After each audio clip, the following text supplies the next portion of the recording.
नमस्कार दोस्तों। आज की कहानी है एक ऐसे व्यक्ति की जो जीवन से हार चुका था। वह दुखी था, परेशान था, अपने परिवार को खुश नहीं रख पा रहा था और कभी-कभी तो अपनी जिंदगी खत्म करने के बारे में भी सोचने लगा था। इस निराशा से बाहर निकलने के लिए वह एक महात्मा के पास पहुंचा और जानना चाहा कि आखिर क्या रास्ता है जिससे वह अपने बुरे वक्त से बाहर आ सके। महात्मा ने उसे एक अनोखा काम सौंपा, एक काम जो सुनने में अजीब था पर जिसने उसे जिंदगी का सबसे बड़ा सबक सिखा दिया। क्या था वह काम और क्या सीखा उस व्यक्ति ने? यह कहानी केवल उस व्यक्ति की नहीं है, यह हम सभी की कहानी है जो मुश्किलों से घबराते हैं, हार मान लेते हैं। तो चलिए जानते हैं इस प्रेरणादायक कहानी से कि कैसे हमें जिंदगी में हार नहीं माननी चाहिए और बार बार कोशिश करते रहना चाहिए। तो दोस्तों, वीडियो को अंत तक जरूर देखें क्योंकि यह कहानी आपको भी जीवन में आगे बढ़ने की नई राह दिखाएगी। आइए शुरू करते हैं। एक बार एक बहुत ही दुखी व्यक्ति एक महात्मा के पास आकर कहता है, मैं अपने जीवन से बहुत दुखी हूं। मैं अपनी बीवी, बच्चों और अपने परिवार को भी खुश नहीं रख सकता। मैं अपने लिए भी कुछ नहीं कर पा रहा। कभी कभी तो मुझे अपनी जिंदगी को खत्म कर देने के भी ख्याल आते हैं। आप इतनी साधनाएं करते हैं, इतनी तपस्या करते हैं, क्या आप मुझे कोई ऐसा मार्ग बता सकते हैं जिससे मैं अपने बुरे वक्त से बाहर आ सकूं? मेरा बहुत बुरा समय चल रहा है। 2 वक्त की रोटी का इंतजाम करना भी मेरे लिए बहुत मुश्किल हो गया है। अब आप ही बताएं कि मैं ऐसे वक्त में मैं जिंदा रहूं तो कैसे रहूं, कैसे अपने परिवार को खुश रखूं? कृपया करके कोई साधारण सा तरीका बताने की कृपा करें ताकि मैं आसानी से समझ सकूं, क्योंकि मैं बहुत पढ़ा लिखा नहीं हूं। अगर आप बड़ी से बड़ी ज्ञान की बातें करेंगे तो शायद मैं कभी समझ भी नहीं पाऊंगा। यह सुनकर महात्मा ने मुस्कुराते हुए कहा कि तुम एक काम कर सकते हो। फिर महात्मा ने सामने की ओर इशारा करते हुए कहा कि उस ऊंची पहाड़ी पर एक मंदिर है और उस मंदिर के पास चींटियों का एक घर है जहां पर हजारों चींटियां रहती हैं। तुम्हें सुनने में बड़ा अजीब लगेगा, लेकिन वह चींटियां उस मंदिर की जमीन को खराब कर देती है, उस मिट्टी की उपजाऊ शक्ति को खत्म कर देती है, जिसके कारण वहां पर कोई भी पेड़ या कोई भी घास पनप नहीं पाती है। तुम मेरा एक काम करो, उसके बाद मैं तुम्हें तुम्हारे सवालों के जवाब दूंगा। तुम 7 दिन तक रोज उस पहाड़ी पर जाओ और उस चींटियों के घर को तहस नहस कर दो, उसको तोड़ दो। जब भी तुम्हें कोई चींटियों का घर दिखे मंदिर के आसपास तो उसे वहीं पर तहस नहस कर देना। लेकिन याद रहे, घर को तोड़ने में कोई भी चींटी मरनी नहीं चाहिए। इस बात को समझने का प्रयास करते हुए वह युवक वहां से चला गया। शायद उसको कुछ समझ में नहीं आया था कि महात्मा जी ऐसा क्यों करवा रहे हैं। तो वह उन चींटियों पर अन्याय कर रहे हैं, उनका घर तोड़वा रहे हैं, उन्हें नुकसान पहुंचा रहे हैं। आखिर कौन महात्मा ऐसा करेगा? लेकिन फिर भी उस महात्मा की बात मानते हुए वह अगले दिन से ही पहाड़ी पर जाना शुरू कर देता है।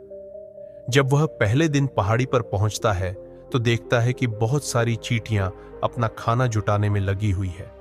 सारी चींटियां कतार से चल रही है और अनाज के छोटे छोटे कण उठाकर अपने घर में जमा करती जा रही है।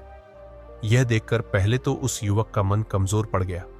उसने सोचा कि यह इतनी मेहनत करके अपना घर भर रही है और मैं इनके घर को तबाह कर दूंगा तो इनको कितना बुरा लगेगा। लेकिन फिर उसने उस महात्मा की बात याद करते हुए उस घर को तोड़ना शुरू कर दिया। जल्द ही चींटियों में हाहाकार मच गया। वह इधर उधर दौड़ने लगी।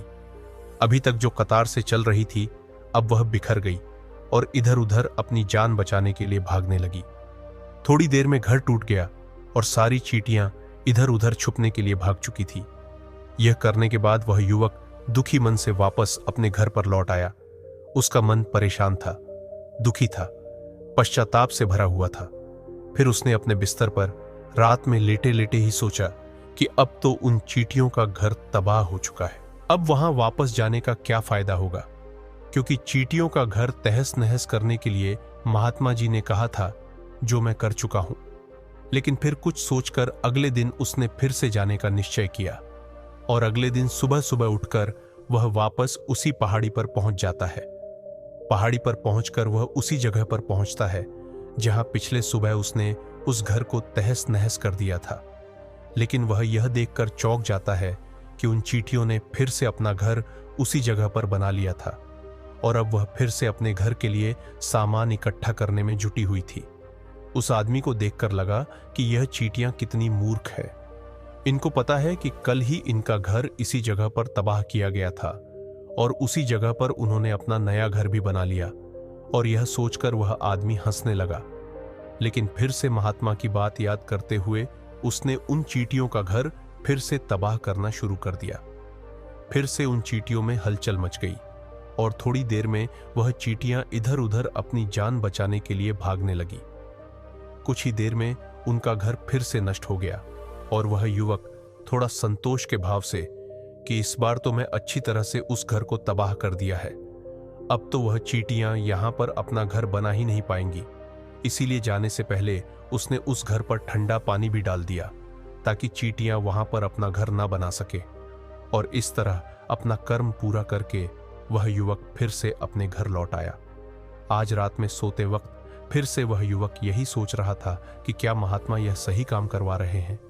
क्या किसी का घर तबाह करना किसी सिद्ध पुरुष को शोभा देता है? क्या हो अगर वह महात्मा सिद्ध पुरुष हो ही ना, क्या होगा अगर वह मुझे बेवकूफ बना रहे हो?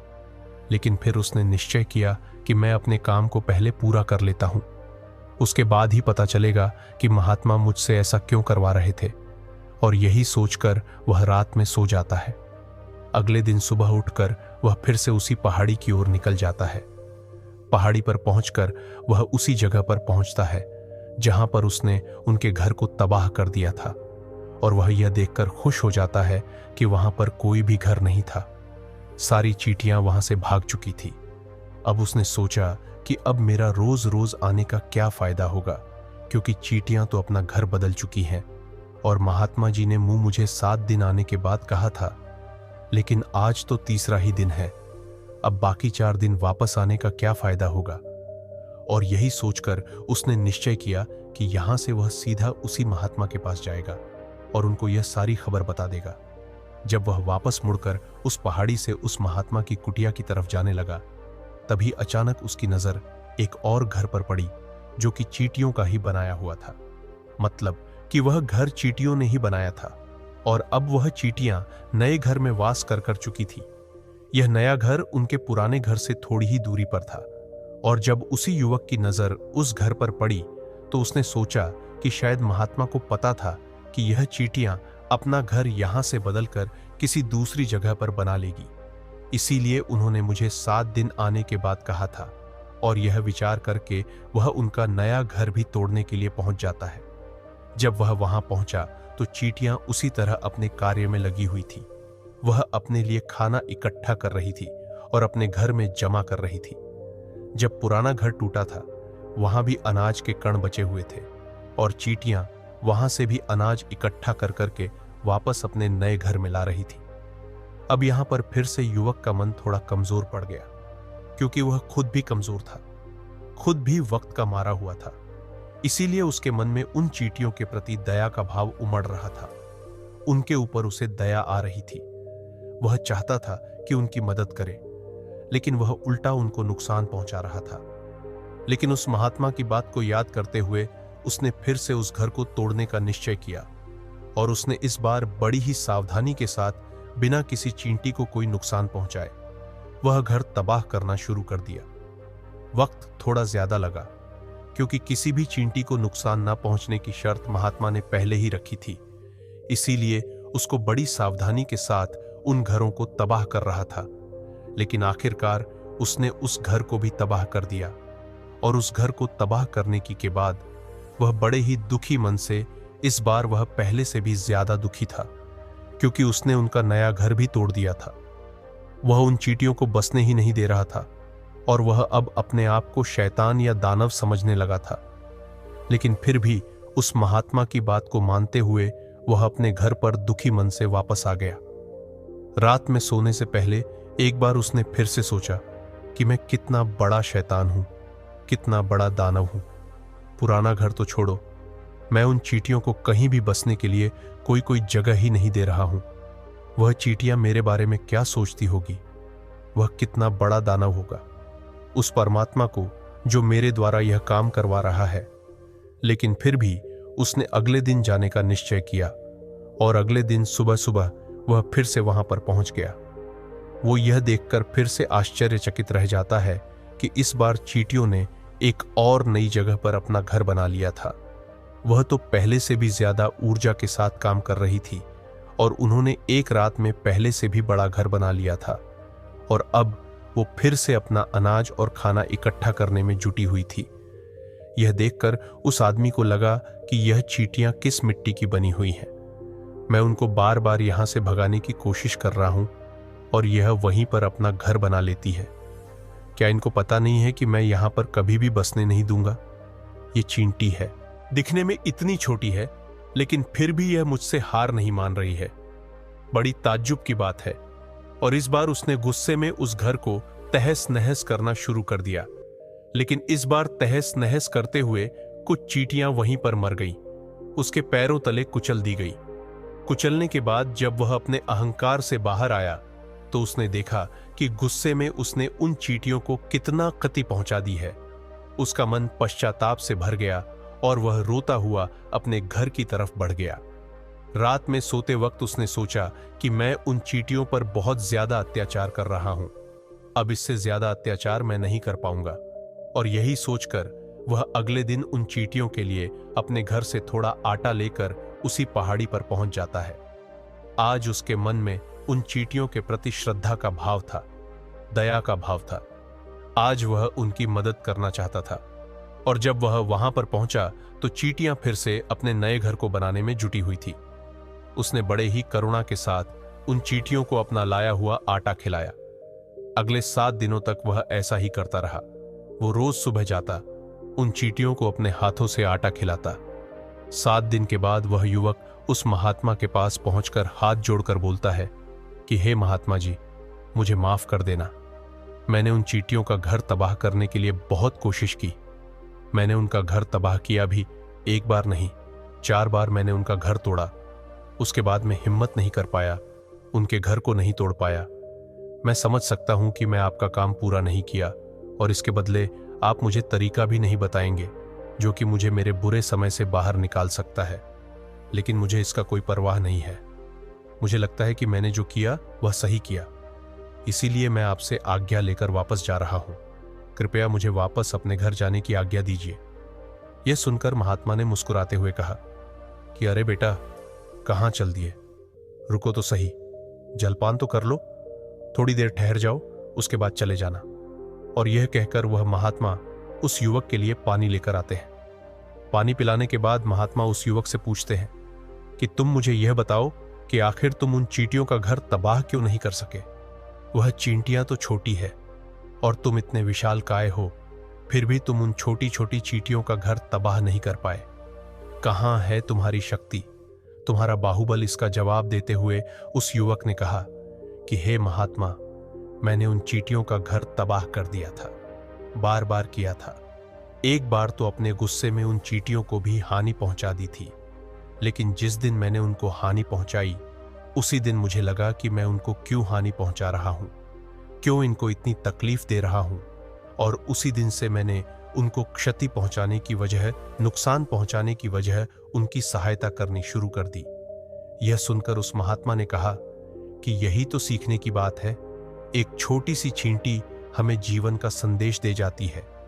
मैंने तुम्हें उन चींटियों का घर तबाह करने के लिए नहीं भेजा था, मैंने तुम्हें भेजा था ताकि तुम उन चींटियों से कुछ सीख ले सको। तुम्हें क्या सीख मिली? उन चींटियों से क्या मुझे बता सकते हो? यह सुनकर उस युवक ने पूरी कहानी बयां कर दी। पूरी कहानी सुनने के बाद महात्मा ने मुस्कुराते हुए कहा कि बेटा, पहली सीख जो इन चींटियों से ले सकते हैं वो यह थी कि तुमने कितनी ही बार उनके घर को तोड़ने की कोशिश की, कितनी ही बार प्रयास किया कि उनके घर तबाह हो जाए, लेकिन वह हर बार अपना नया घर बना लेती थी। उन्होंने कभी भी हार नहीं मानी। अगर वह हार मान लेती तो वह चींटियां तुम्हें वहां पर नहीं मिलती। जीवन कार्यशील का नाम है, लेकिन हम मनुष्य 1-2 बार हार मिलने पर ही टूट जाते हैं, हताश हो जाते हैं और फिर जीवन में प्रयास ही नहीं करते। और कुछ लोग तो अपनी जिंदगी को खत्म करने को उतारू हो जाते हैं। लेकिन जानवरों में तुमने एक बात देखी होगी कि वह अपना जीवन खुद से कभी खत्म कर ही नहीं सकते हैं। तुमने कभी नहीं सुना होगा कि किसी जानवर ने आत्महत्या कर ली, चाहे वह जानवर कितना भी भूखा क्यों ना हो, कितना ही दुखी क्यों ना हो, लेकिन वह अपने जीवन के लिए हमेशा संघर्ष करता रहता है। लेकिन वही दूसरी तरफ हम मनुष्य एक दो बार हताश होने पर ही अपना जीवन खत्म कर लेते हैं।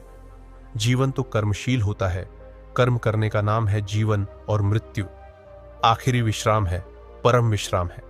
इसीलिए मृत्यु से पहले कर्म करना कभी मत छोड़ना, क्योंकि मृत्यु के बाद तो तुम परम विश्राम में चले ही जाओगे। तो उससे पहले कर्म करना क्यों छोड़ रहे हो, क्यों हताश हो रहे हो? अगर तुम्हारा एक घर टूट गया है तो दूसरा घर बनाने का प्रयास करो, कोशिश करो, और कोशिश करने वालों की कभी हार नहीं होती।